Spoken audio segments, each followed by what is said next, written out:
अस्सलाम वालेकुम दोस्तों, मैं हूं ताहिर और आप देख रहे हैं ताहिर टेक्निकल टीवी। जैसा कि आपको मालूम है कि मैं टर्की में हूं और आज मैं आपके लिए एक बहुत ही अहम टॉपिक पे वीडियो बना रहा हूं।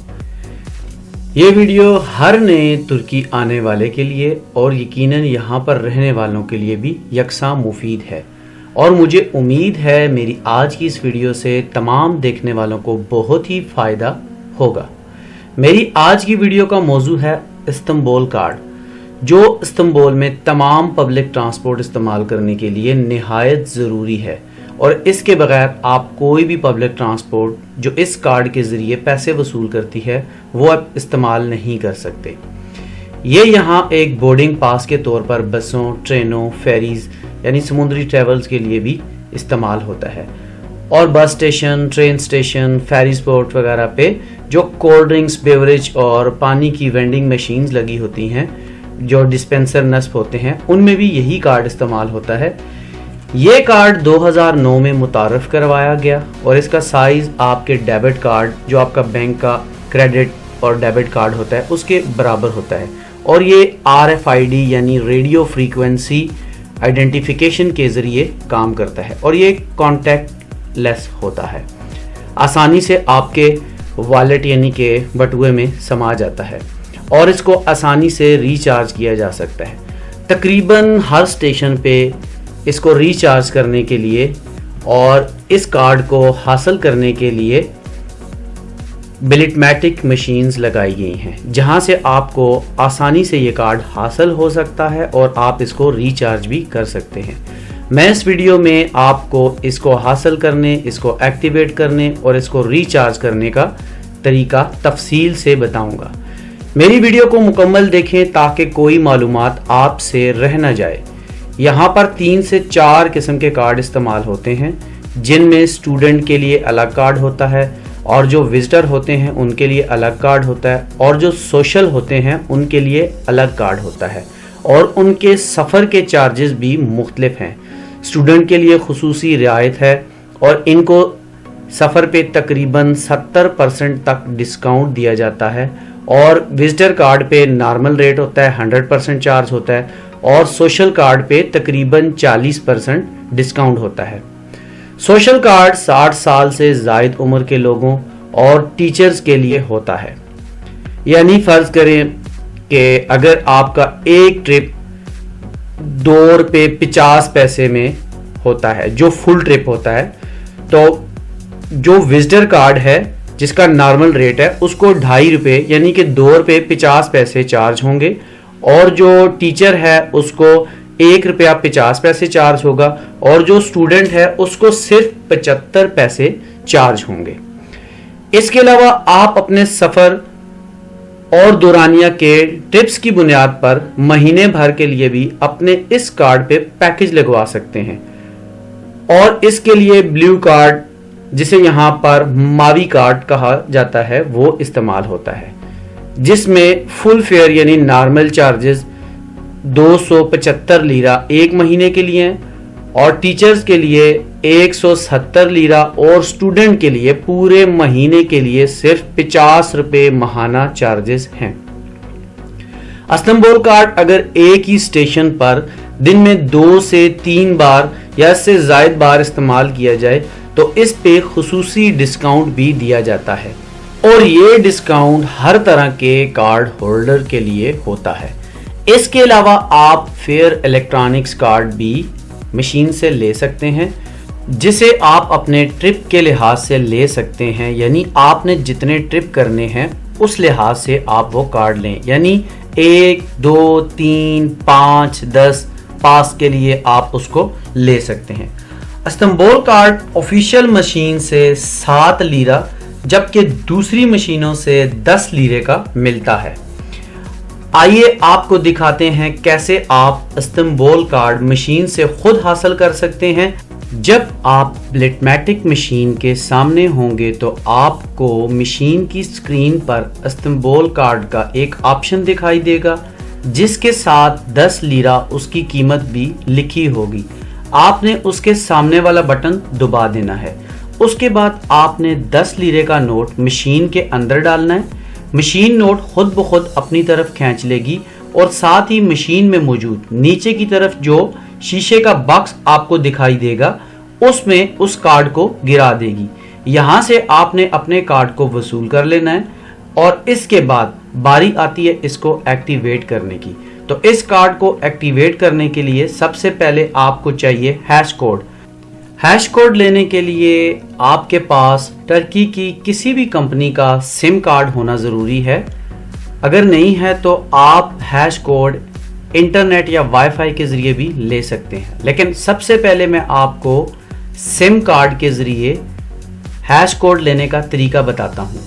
आपने अपने टेक्स्ट मैसेज में जाना है, वहाँ पे आपने राइट के ऑप्शन में सबसे पहले लिखना है HES, उसके बाद आपने स्पेस डालना है, उसके बाद आपने अपनी कंट्री का सिर्फ कोड लिखना है, यानी कि अगर पाकिस्तान है तो आपने सिर्फ PK लिखना है और उसके बाद फिर स्पेस देना है और स्पेस के बाद आपने अपना पासपोर्ट लिखना है, क्योंकि अगर आप विजिटर हैं तो आपका जो हैश कोड है वो सबसे पहले आपके पासपोर्ट पे बनेगा, इसलिए आपने अपना पासपोर्ट नंबर लिखना है। उसके बाद आपने फिर स्पेस देना है, फिर अपनी पैदाइश का साल लिखना है, सिर्फ साल। अगर आपकी पैदाइश 2001, 2002, 1998 या जितना भी है, आपने सिर्फ उसका साल लिखना है।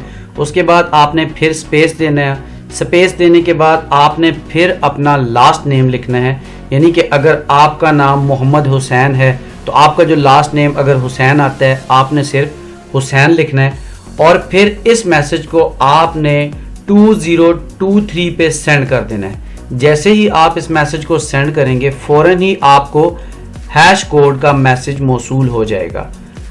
आप मैसेज में मौजूद लिंक पे क्लिक करके हैश कोड को PDF फाइल में अपने पास सेव कर लें और एक स्क्रीनशॉट भी अगर ले लें तो ज़्यादा बेहतर है, क्योंकि ये हैश कोड आपको बहुत सी बिल्डिंग, सरकारी इमारत और कई बड़े बड़े दफातर और जो मुख्तलिफ यहाँ पे शॉपिंग मॉल हैं उनमें जाने के लिए हैश कोड आपको ज़रूरत पड़ सकता है। ये एक तरह से टर्की के अंदर आपकी पहचान है। आपका तमाम तर डाटा आपके हैश कोड में मौजूद होता है।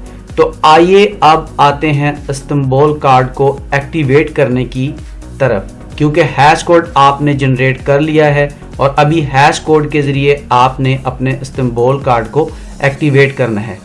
इस्तांबुल कार्ड इनकी ऑफिशियल वेबसाइट से एक्टिवेट किया जाता है, जिसमें आप अपना हैश कोड, अपना डाटा और अपने इस्तांबुल कार्ड का जो नंबर होता है वो आप डाल के जब इसको सबमिट करते हैं तो उसी वक्त आपका इस्तांबुल कार्ड एक्टिवेट कर दिया जाता है। तो आइए इस्तांबुल कार्ड को एक्टिवेट करने के लिए इसकी ऑफिशियल वेबसाइट पे जाते हैं।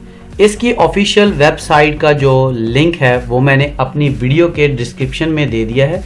आप वहां पे जाके उस लिंक पे क्लिक करें। जैसे ही वेबसाइट खुलेगी तो इसमें आप देखेंगे सबसे ऊपर आपको लैंग्वेज का ऑप्शन दिया गया है। यहाँ से आप इस वेबसाइट को टर्किश और इंग्लिश दोनों में इस्तेमाल कर सकते हैं। तो आप इसको अगर टर्किश में करेंगे तो इसमें जो कुछ भी लिखा है वो टर्किश में आएगा, और अगर इंग्लिश में करेंगे तो जो कुछ लिखा है वो इंग्लिश में आएगा। तो बेहतर यह है कि आप इसको इंग्लिश में करें। और सबसे पहले ये ऑप्शन देखें, यहाँ पे लिखा हुआ है कि आप इसको कैसे एक्टिवेट करना चाहते हैं, अपनी किमलिक यानी कि टर्किश आईडी के ज़रिए या पासपोर्ट के ज़रिए। तो आप यहाँ पे नए हैं तो आप ऐसा करें कि इसको एज अ फॉरेनर यानी कि I am a foreigner, ठीक है, आप ऐसे करें। जैसे ही आप इस ऑप्शन को क्लिक करेंगे तो आपके पास पासपोर्ट नंबर लिखा आएगा। आपने अपना पासपोर्ट नंबर यहाँ पे लिखना है, आपका जो भी पासपोर्ट नंबर है। मैं वैसे फर्जी पासपोर्ट नंबर लिखता हूँ। उसके बाद आपने एक अपना नाम लिखना है, आपका जो भी नाम है वो आप नाम लिखेंगे। उसके बाद सर नेम यानी कि आपका जो सेकंड नेम आता है, जिस तरह मोहम्मद एहसन है तो आप एहसन जो है लिख दें, ठीक है। जो सेकंड नेम आपका सर नेम होता है आपने वो लिखना है। उसके बाद आप अपनी डेट ऑफ बर्थ लिखें। तो उसके बाद आपने इसको मेलिंग एड्रेस अपना देना है। आपने अपना ईमेल एड्रेस, जीमेल एड्रेस या जो भी आपका है आपने वो देना है। तो क्योंकि जो ये भी ज़रूरी होता है, अक्सर आपका हैश कोड जो है वो दोबारा जनरेट करना पड़ जाता है, तो ईमेल कोड दोबारा मांग सकते हैं। उसके बाद जो इस्तांबुल कार्ड के ऊपर जो नंबर लिखा होता है हर कार्ड के ऊपर होता है, वो आपने इस जगह पे इस्तांबुल कार्ड का नंबर लिखना है। तो वो नंबर आपने लाजमी लिखना है, उसके बगैर आपका वो कार्ड एक्टिवेट नहीं होगा। हर कार्ड के ऊपर उसका एक यूनिक नंबर होता है और उसी नंबर पे वो कार्ड एक्टिवेट होता है। उसके बाद ये जो टेलीफोन नंबर है नीचे, ये हाईलाइट नहीं है, क्योंकि आप एज ए फॉरेनर जो इसको अपने पासपोर्ट पे रजिस्टर्ड कर रहे हैं तो ये नहीं होगा। अगर आपने जब यहाँ की किमलक पे, यहाँ पे तुर्किश आईडी पे आपने इसको एक्टिवेट करना है तो ये हाईलाइट हो जाएगा, वैसे ये हाईलाइट नहीं होगा। उसके बाद जो हैश कोड आपको मिला है, आपने वो हैश कोड यहाँ पे लिखना है, कोई भी हैश कोड जो आपको मिला है। उसके बाद एक सिक्योरिटी क्वेश्चन जो होता है, वेरिफिकेशन कोड होता है, आपके सामने लिखा होता है स्क्रीन पे, आपने same as it is alphabetic जो भी हैं उसमें आपने देख लेना है, कैपिटल्स हैं, स्मॉल हैं, जो भी हैं आपने वो देख के वहाँ से लिखने हैं। अभी ये तकरीबन आपका फॉर्म फिल हो गया। फिर यहाँ पे आपने ये जो चेक मार्क लगे हैं इनको आपने एक एक को क्लिक करना है, उनको एग्री करना है, ठीक है। तो डिसएग्री नहीं करना, आपने इनको एग्री करना है। और एग्री करने के बाद आप सबसे नीचे देखेंगे डन का बटन, आपने इसको डन कर देना है। जैसे ही आप इसको डन पे क्लिक करेंगे आपका कार्ड एक्टिवेट हो जाएगा। तो ये था टोटल प्रोसेस, आपका कार्ड लेना, हैश कोड लेना, उसको जनरेट करना। तो यहाँ पे देखें, ये जो ऑप्शन मैं आपको बता रहा था, इसको अगर आप क्लिक करते हैं ये फ़ोन हाईलाइट नहीं है। जैसे ही आप क्लिक करेंगे, अभी देखें यहाँ पे आप अपना जो किमलिक नंबर है, यहाँ पे जो टर्किश आईडी है आप वो देंगे, क्योंकि अगर आप अपनी टर्किश आईडी पे अपने कार्ड को एक्टिवेट करना चाहते हैं तो आप टर्किश आईडी देंगे और यहाँ पे आप साथ अपना फ़ोन नंबर दे देंगे। तो फ़ोन नंबर देने के बाद आपने फिर वही तरीकाकार करना है सारा, आपने जाके वो जो चेक मार्क्स हैं उनको एक्सेप्ट करना है, एक्सेप्ट करने के बाद आपने डन कर देना है, बस। तो आपका कार्ड एक्टिवेट हो जाएगा। आप देख सकते हैं स्क्रीन में आपके सामने सब कुछ आपको दिखाई दे रहा है और आप देखते जा रहे हैं। मैं आपको मुकम्मल और तफसील से समझा रहा हूँ ताकि मेरी ये वीडियो आपको काम आ सके। अगर आप इसको अपने पास डाउनलोड करके भी रख लें तो ये हर जगह पे हर बंदे के लिए आपको और आपके दोस्तों को काम आ सकती है। इस्तांबुल कार्ड को एक्टिवेट करने के लिए हैश कोड ज़रूरी चाहिए होता है और हैश कोड आप 3 तरह से ले सकते हैं। एक बजरिया सिम, यहाँ की सिम आपके पास हो तो आप उसी वक्त हैश कोड मंगवा सकते हैं। उसके अलावा आप इंटरनेट से इसकी एक ऐप है उसको डाउनलोड करके उससे भी आप हैश कोड जनरेट कर सकते हैं और इसके अलावा आप इंटरनेट से भी डाउनलोड कर सकते हैं। स्क्रीन में आप देख लें, ये तीनों ऑप्शन मैंने आपको दिखा दी हैं। और सबसे जो आसान तरीका है वो यही था जो मैंने आपको बता दिया है। अगर आपके पास खुद सिम नहीं है, आप किसी के भी यहाँ पे टर्किश नंबर से, चाहे वो किसी कंपनी का भी है, आप उससे एक मैसेज करके अपना हैश कोड जनरेट करवा सकते हैं और ये फ्री में जनरेट होता है। कोई भी बंदा आपको हैश कोड जनरेट करके दे सकता है। अब आते हैं इस कार्ड को रिचार्ज करने की तरफ। तो अब मैं आपको बताता हूँ कि इस्तांबुल कार्ड को आपने रिचार्ज कैसे करना है। इस कार्ड को रिचार्ज करने के लिए आप जो मशीनें लगी हुई हैं जिनसे आपने कार्ड को लिया है वही मशीन इसको रिचार्ज भी करती है। आपने क्या करना है, जो इसका सेंसर स्क्रीन लगी है आपने उस स्क्रीन पे इस कार्ड को सीधा रख देना है और जैसे ही आप मशीन पे इस कार्ड को रखेंगे तो इस कार्ड के अंदर जितना भी बैलेंस मौजूद होगा वो आपको उस मशीन की स्क्रीन पे नज़र आ जाएगा। उसके बाद आपने जितना भी इसको रिचार्ज करना है, 5 लीरा, 10 लीरा या 20 लीरा, आपने उतने पैसे मशीन में डालने हैं और मशीन पैसे एक्सेप्ट करते ही जमा शुदा रकम आपको स्क्रीन पे दिखा देगी और आपने उसको ओके करके अपने कार्ड को उठा लेना है। जी हाँ, बस ये था सिंपल तरीका। आपका कार्ड अब रिचार्ज हो चुका है और आप अब इसको किसी भी पब्लिक ट्रांसपोर्ट पे इस्तेमाल कर सकते हैं। बहुत ही आसान तरीका है और इसके लिए आपको टर्की ज़ुबान भी आना ज़रूरी नहीं है, बस एक सिंपल सा तरीका है, मैंने आपको दिखा दिया है और मैंने आपको एक एक लफ्ज़ बहुत अच्छे तरीके से समझाया है। उम्मीद है मेरी आज की ये वीडियो आपको अच्छी लगी होगी। अपनी अगली वीडियो में मैं आपको इस कार्ड का इस्तेमाल एक सफ़र करके डेमो वीडियो के साथ बताऊंगा। मेरी इस वीडियो को लाइक करें, दोस्तों के साथ शेयर करें और मेरे चैनल को ज़रूर सब्सक्राइब करें ताकि मेरी हर आने वाली वीडियो आपको बआसानी और सबसे पहले मिल सके। अपनी अगली वीडियो तक आपसे इजाज़त चाहूँगा। अल्लाह हाफिज़।